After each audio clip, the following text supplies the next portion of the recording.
ત્યારથી જ તેમણે સ્વામી વિવેકાનંદે રામકૃષ્ણ પરમહંસને તેમના ગુરુ તરીકે સ્વીકાર્યા હતા.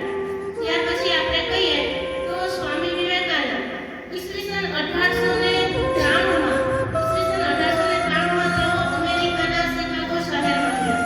ત્યાં તેમને વિશ્વ ધર્મ સંમેલન હતું. ત્યાં તેમણે એ સંમેલનમાં ભાગ લીધો.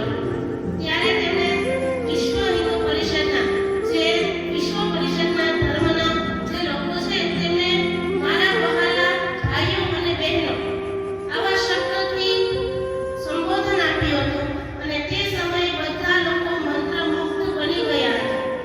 ત્યાર પછી તેમણે ઘણા બધા શહેરોમાં પ્રવાસ કર્યો હતો અને આપણી ભારતની સંસ્કૃતિનો પ્રચાર અને પ્રસાર પણ કર્યો હતો. ઈસવીસન 1884 તેમણે પરિવ્રાજક નો તેમણે આપણે કહીએ ને કે ત્યાગ કરીને મોટનો ત્યાગ કરીને તેમણે ભારતના પ્રવાસે ગયા. તેઓ તેમના આપણે કહીએ કે એના શસ્ત્ર કહીએ કે એક કુમંડળ, એક એની લાકડી અને બે આપણે કહીએ તો બે તેના પુસ્તકો, એક ભગવદ ગીતા અને ક્રિસ્તનું આચરણ એ લઈને તેઓ નીકળી પડતા. તેઓ તેના અખંડતા સાધુ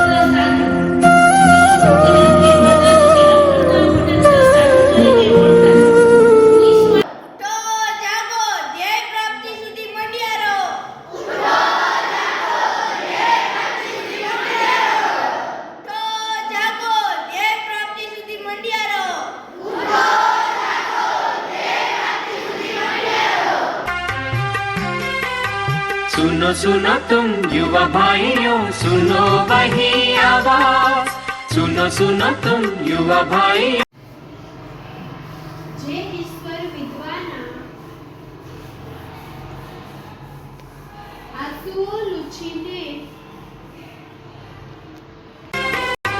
सुनो सुनो तुम युवा भाइयों, सुनो वही आवाज। सुनो सुनो तुम युवा भाइयों, सुनो वही आवाज। निर्माण करो स्वामी जी के सपनों का भारत आज। निर्माण करो स्वामी जी के सपनों का भारत आज। सुनो सुनो तुम युवा भाइयों, सुनो वही आवाज।